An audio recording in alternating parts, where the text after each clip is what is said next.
नमस्कार मित्रांनो, तुमच्या घरी जे महिला आहेत किंवा प्रौढ व्यक्ती आहेत त्यांनी जर NCMC कार्ड काढलं असेल, हा वाला प्रत्येकांना NCMC कार्ड काढणं आवश्यक आहे।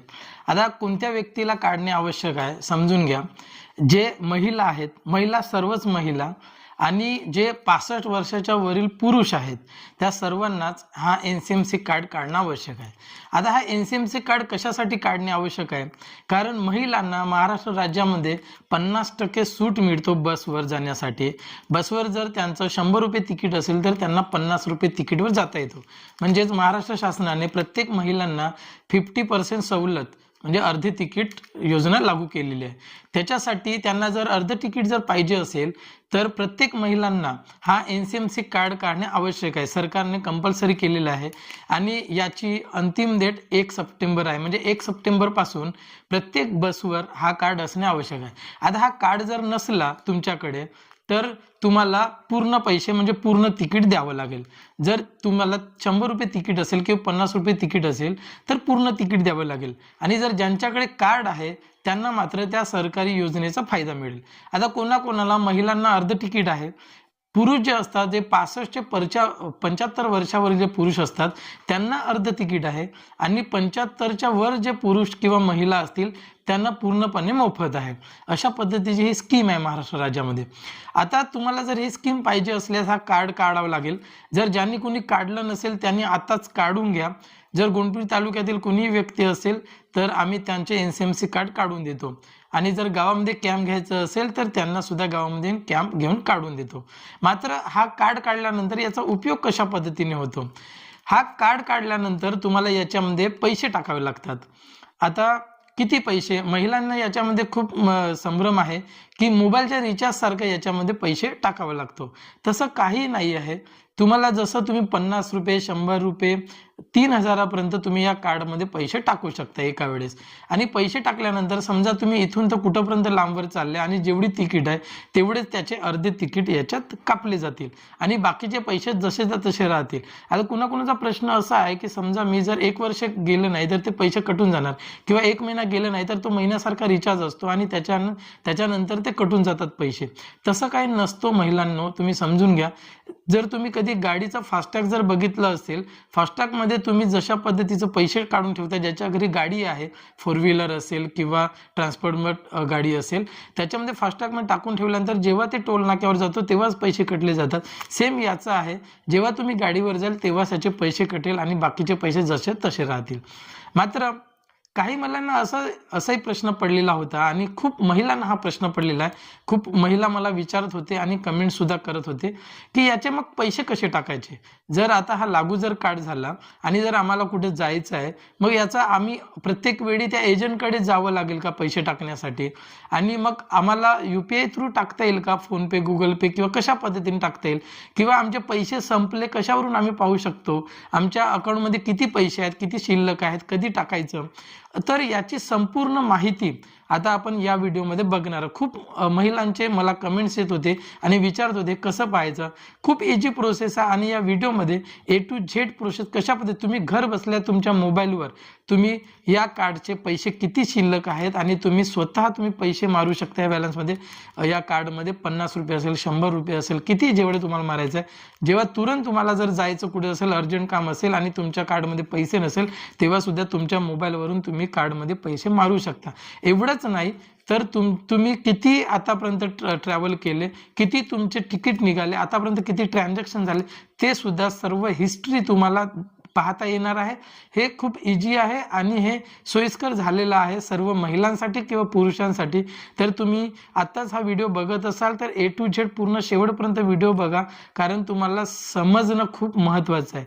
तुम्ही पहिल्यांदाच आले असाल निमो YouTube चॅनलवर तर सबस्क्राईब करायला विसरू नका आणि हा व्हिडिओ प्रत्येक महिलापर्यंत पोहोचवा। तर चला मित्रांनो, आपण बघूया या कार्डमध्ये कसे बॅलन्स मारायचे आणि ट्रान्झॅक्शन कसे पाहायचे।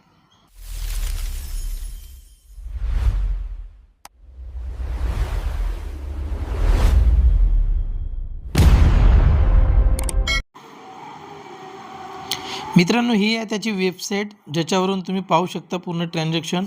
मात्र ही वेबसाईट ओपन करत असताना तुम्हाला गुगलवर किंवा क्रोमवर ओपन होणार नाही. एकतर तुम्हाला इंटरनेट एक्सप्लोरवर ओपन करावं लागेल किंवा जे फायरफॉक्स आहे मोझिला त्या ब्राउझरवर ओपन करावं लागेल. क्रोमवर किंवा गुगलवर तुम्हाला ओपन होणार नाही. तुम्ही प्लेस्टोरवरून एकतर मोझिला डाउनलोड करून घ्या. फायरफॉक्स जरी टाकलं तरी तुम्हाला येऊन जाईल, किंवा मग इंटरनेट एक्सप्लोर या दोन ब्राउझरवरून तुम्ही ओपन करू शकता ही वेबसाईट. कारण मी तुम्हाला ही वेबसाईटची लिंक डिस्क्रिप्शन बॉक्समध्ये सुद्धा देऊन देईल, किंवा तुम्हाला जर कमेंट्समध्ये जर तुम्ही पाठवलं तर कमेंट्समध्ये सुद्धा टाकून देईल. परंतु तुम्ही त्याला जर क्लिक कराल तर तुम्हाला क्रोमवर ओपन होणार नाही किंवा गुगलवर ओपन होणार नाही. त्याला कॉपी करून तुम्हाला एकतर मोझिला जी आहे ब्राउझर, जे फायरफॉक्स म्हणतो, त्याच्यात ओपन करू शकता किंवा इंटरनेट एक्सप्लोरवर ओपन करू शकता. असा होमपेज येणार. होमपेज आल्यानंतर इथं तुम्हाला विचारलेला आहे मोबाईल नंबर. इथे मोबाईल नंबर टाकून घ्या. इथे मोबाईल नंबर टाकल्यानंतर सेंड ओ टी पी जाईल. सेंड ओ टी पीवर क्लिक केल्यानंतर इथे ओ टी पी टाकून घ्या. तुम्ही व्यवस्थित ओ टी पी टाकून घ्या, चुकीची ओ टी पी टाकू नका. आता हे ओ टी पी कुठं जाणार? ज्या कार्डला मोबाईल नंबर लिंक आहे तिथेच ओ टी पी जाणार आणि तोच मोबाईल नंबर तिथे वापरायचा. जे आपण कार्ड बनवताना जो मोबाईल नंबर दिला होता तोच मोबाईल नंबर तिथे द्यायचा आणि त्याच्यावरच ओ टी पी जाणार. जर तुम्ही दुसरा मोबाईल नंबर दिले तर ओ टी पी जाणार नाही. ओ टी पी टाकून सबमिट केला आहे. सबमिट केल्यानंतर इथे तुम्हाला 3-4 ऑप्शन दिसतील. खाली जर तुम्ही बघाल तर रिसेंट ट्रान्झॅक्शन दाखवलेलं आहे. जे आता ज्यांनी ट्रान्झॅक्शन केलं आहे, तुम्ही जेव्हा बसवर जाल तेव्हा तिथे ट्रान्झॅक्शन ते दिसते आणि त्याच्या खाली तुम्हाला रिसेंट रिचार्ज आहे. हे रिसेंट ट्रान्झॅक्शन कोणतं आहे? जे तुम्ही बसवर जाणे येणं कराल, जेवढ्यांदा जाणे येणं कराल तेवढ्यांदा दाखवणं, यानी एकदा गेल्या तर एकदा इथे ट्रान्झॅक्शन दिसत आहे. इथे उजव्या हातावर जर बघितले तर ते प्रोफाईल दाखवणार, नाव दाखवणार, ज्या कार्ड आहे त्यांचं नाव दाखवणार तिथे उजव्या कोपऱ्यामध्ये. आणि त्याच्याच खाली वॅलिड बॅलन्स, वॅलेटमध्ये किती बॅलन्स आहे ते तुम्ही पाहू शकता. ऑफलाईन बॅलन्स आहे याचं, ते इथं दाखवणार. आणि त्याच्या खाली अनक्लिअर ते सुद्धा तिथे दिसणार तुम्हाला. जे महत्त्वाचं आहे ते म्हणजे वॅलिड बॅलन्स. तिथं जेवढे बॅलन्स आहे ते तुम्हाला तिथे दिसणार आणि त्याच्या खाली रिसेंट ट्रान्झॅक्शन दिसणार. जर कार्डच्या खाली जर तुम्ही बघितलं, इथे सुद्धा अवेलेबल बॅलन्स दाखवते. तुम्ही कार्ड जेव्हा वापरणार तेव्हा तिथं अवेलेबल बॅलन्स टोटल दाखवते तिथे. इकडे तुम्ही जर बघा डाव्या साईडला डॅशबोर्ड आहे, वॅलिड रिचार्ज आहे, ट्रान्झॅक्शन आहे आणि प्रोफाईल आहे, असे 4 ऑप्शन आहेत. तुम्ही त्या 4 ऑप्शनपैकी तुम्ही चेक करू शकता एक एक करून.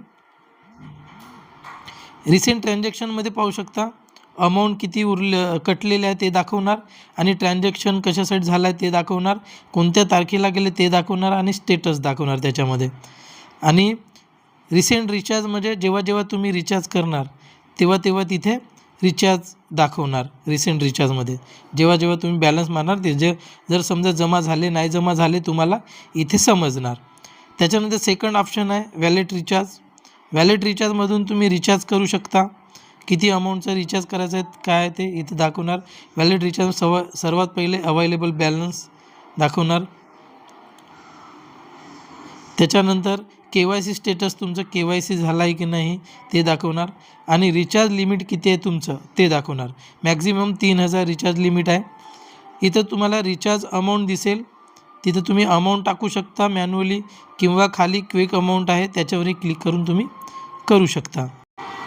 इथे तुम्हाला 50, 100, 200, 500, 1000, 2000 आणि मॅक्झिमम 3000 असे दाखवले. त्याच्यावरही तुम्ही क्लिक करून वॅलेट रिचार्ज करू शकता तुम्ही. इथे तुम्हाला ट्रान्झॅक्शनमध्ये दाखवत आहे. खाली जर तुम्ही बघाल ट्रान्झॅक्शनला क्लिअर ट्रान्झॅक्शन हिस्ट्री आहे, स्टेटमेंट आहे आणि तिकीट आहे. जर तुम्ही ट्रान्झॅक्शन हिस्ट्रीवर जर क्लिक केले तर किती आतापर्यंत ट्रान्झॅक्शन झाले आणि कोणत्या तारखेपासून कोणत्या तारखेपर्यंत झाले ते तुम्ही पाहू शकता. इथं तुम्ही तारीख सिलेक्ट करा आणि कधीपर्यंत ते तारीख सिलेक्ट करा आणि सर्च करा, तुम्हाला ते दाखवणार. आता जर स्टेटमेंटमध्ये जर बघितलं तेच आहे, तुम्हाला स्टेटमेंटमध्ये दिसणार.